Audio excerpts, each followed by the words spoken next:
अस्सलाम वालेकुम दोस्तों और साथियों, उम्मीद है आप लोग खैरियत से होंगे। इस वीडियो में हमने बात करनी है डेंगू इन्फेक्शन की, क्योंकि पाकिस्तान में अब हर गुजरते दिन के साथ डेंगू वायरस के जो केसेस हैं वो हॉस्पिटल्स में अब ज़्यादा रिपोर्ट हो रहे हैं और इनके काफ़ी केसेस जो हैं अब आईसीयूज़ में भी आ रहे हैं। तो बहुत ज़रूरी है कि आप लोगों को मालूम हो कि पाकिस्तान में डेंगू जो है उसका ये क्योंकि सीज़न होता है तो अब उसके केसेस भी आना शुरू हो चुके हैं। इसकी अलामात क्या हैं, इसको कैसे हम पहचानते हैं, इसको हम इलाज कैसे कर सकते हैं और घरों में कैसे मुमकिन है इसको इलाज करना, और क्या हमें इससे कोई तशवीश होनी चाहिए या नहीं, इस बारे में मैं आपको मुख्तसर तरीन तौर पे बताने की कोशिश करूंगा। अगर आपके घर में कोई भी ऐसा शख्स है जिसको कुछ अलामात आती हैं जिसमें है बुखार और ज़्यादा बुखार, यहाँ ज़्यादा बुखार से मुराद है 103 104 का बुखार हो किसी को, और अगर किसी के जिस्म में बहुत ज़्यादा दर्द हो, आंखों के पीछे काफ़ी शदीद दर्द हो, पट्ठों में दर्द हो, हड्डियों में दर्द हो, क्योंकि डेंगू जो इन्फेक्शन है इसका दूसरा नाम है ब्रेक बोन फीवर। यानी जब शुरू में इसकी तशखीस की गई थी पुराने वक्त में तो ऐसे लगता था जैसे किसी की हड्डियों को तोड़ दिया गया है, इस हद तक दर्द होता है लोगों को। बाज़ लोगों को आंखों में उनकी सुर्खी आ जाती है, जिस्म के ऊपर रैश बन जाता है, यानी रेड कलर के निशानात बनते हैं और वो एक धब्बा नुमा बन जाता है जिसको हम रैश कहते हैं। इसके अलावा कुछ लोगों को पेट में दर्द होता है, उल्टियाँ आती हैं, और इसके अलावा सबसे जो अहम है वो ये है कि ये लोग जैसे ही इनको फीवर होता है, क्योंकि आमतौर पे जब भी अब जहन में सवाल पैदा होता है कि ये किस वजह से डेंगू की इन्फेक्शन होती है। दोस्तों, ये एक वायरस है जिसको हम कहते हैं डेंगू वायरस। ये भी कोरोना की तरह एक आरएनए यानी सिंगल स्ट्रैंडेड वायरस है। जैसे जो कोरोना है वो इंसानों के अंदर रहता है, तो ये जो डेंगू का वायरस है ये मच्छर होते हैं, और मच्छर भी मखसूस किस्म के जिसको हम कहते हैं एडीज मॉस्किटो। ये जो एडीज इजिप्टाई नामी मच्छर है ये हमारे इलाकों में पाया जाता है, लेकिन एडीज एल्बोपिक्टस पाया जाता है आमतौर पे ठंडे इलाकों में, या जो किसी हद तक ठंडे इलाके होते हैं, जैसे कुछ यूरोप के हिस्से होते हैं, या फिर ये अमेरिका वगैरह जो हैं इनके भी कुछ ऐसे हिस्से जहाँ पे बहुत ज़्यादा ठंड तो नहीं होती लेकिन फिर भी टेम्परेट जोन्स होते हैं। तो ये जो एडीज मॉस्किटो है, मच्छर है, ये वेक्टर है, ये लेके जाता है, क्योंकि इसके अंदर होता है डेंगू वायरस। जब ये मच्छर हमें दिन के अंदर काटता है, इसे कहते हैं डे टाइम फीडर, तो ये मच्छर को हमारे जिस्म के अंदर भेज देता है, और जब ये मच्छर इसको वायरस को हमारे जिस्म के अंदर भेज देता है, और ये वायरस 3 से 4 दिन के बाद जाके वो अलामात शो करता है जिसको हम बुखार कहते हैं। जैसे बुखार होगा, एक दिन ठीक हो जाएगा और फिर हो जाएगा, इसको हम कहते हैं सैडल बैक फीवर, यानी एक दिन बेहतर हुआ, अगले दिन फिर बुखार हो जाता है।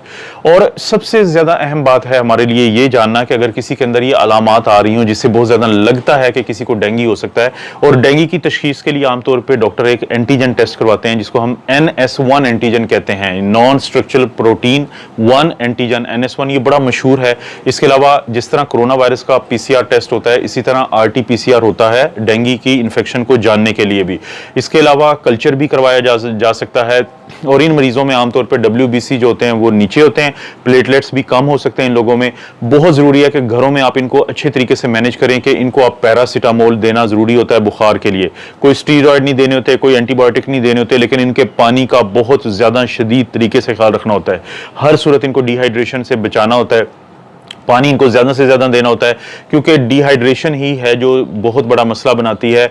और बाद में फिर हमारी कोशिश होती है कि हम प्लेटलेट्स ज़रूर चेक करें इन मरीज़ों के, और एक दो और टेस्ट होते हैं जैसे PT APTT INR उसको हम कहते हैं, या D डाइमर्स कहते हैं। ये नाम आप वैसे भी सुनते रहते हैं, क्योंकि डेंगू की इन्फेक्शन होती है, डेंगू का फीवर होता है, डेंगू की स्वेरिटी होती है, डेंगू हेमोरेजिक फीवर होता है कि जब छोटे छोटे खून शुरू हो जाता है कहीं से, और डेंगू शॉक सिंड्रोम का मतलब होता है जब किसी को पानी की शदीद कमी हो जाए तो उस सूरत में फिर वो पेशेंट जो है शॉक में चला जाता है, जिससे खुदा न खास्ता मौत के चांसेस ज्यादा बढ़ जाते हैं।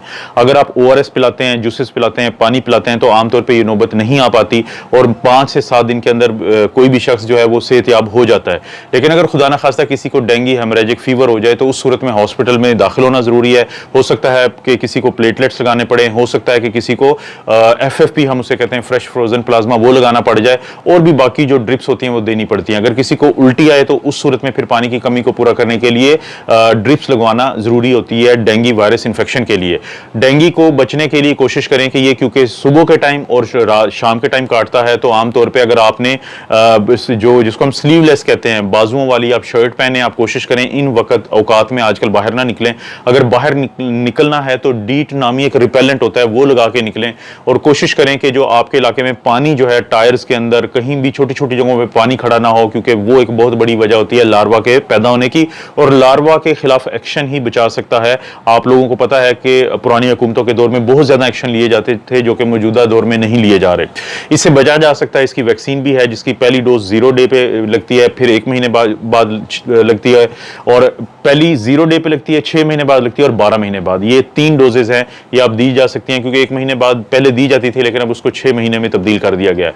लेकिन उन लोगों को वैक्सीन लगाई जाती है जिनको पहले इन्फेक्शन हो चुकी हो, क्योंकि इसकी 4 सीरो टाइप हैं, 0, 1, 2, 3, 4। अगर कोई एक से मुतासर हुआ हो और उसको दूसरी सीरो टाइप से खुदा न खास्ता अगर डेंगू की इन्फेक्शन हो जाए तो वो ज्यादा खतरे में होता है। लेकिन अगर किसी को एक से पहली दफा हो तो इतने खतरे में नहीं होता। लेकिन वैक्सीन उन लोगों को नहीं लगाई जाती जिनको पहले डेंगू नहीं हुआ हो। कैसे पता चलेगा? आप एंटीबॉडी टेस्ट करवा सकते हैं, IgM और IgG, जिससे आपको कंफर्म हो सकता है कि किसी को डेंगू पहले हुआ है या नहीं हुआ, बिल्कुल कोरोना की तरह। ये एक प्रिवेंटेबल डिजीज है, आप इससे बच सकते हैं। लेकिन खुदा ना खास्ता अगर इसको आप पहचाने ना, अगर इसकी अलामात चलती रहें और कोई पानी की कमी का शिकार हो जाए और किसी को खुदा ना खास्ता प्लेटलेट्स ड्रॉप होते रहें और उसका ख्याल ना रखा जाए, तो फिर जो मॉर्टेलिटी है, शरह अमवात है, वो बहुत ज़्यादा है। दोस्तों, ये थी बुनियादी मालूमात डेंगू के बारे में। खुदा ना खास्ता केसेस बढ़ते हैं तो मैं अपडेट करता रहूँगा इस बारे में भी। आप अपना और अपनी फैमिली का ख्याल रखें। अल्लाह ताला आपको और आपकी फैमिली को हर किस्म की बुराई, बीमारी और आजमाइश से महफूज रखे।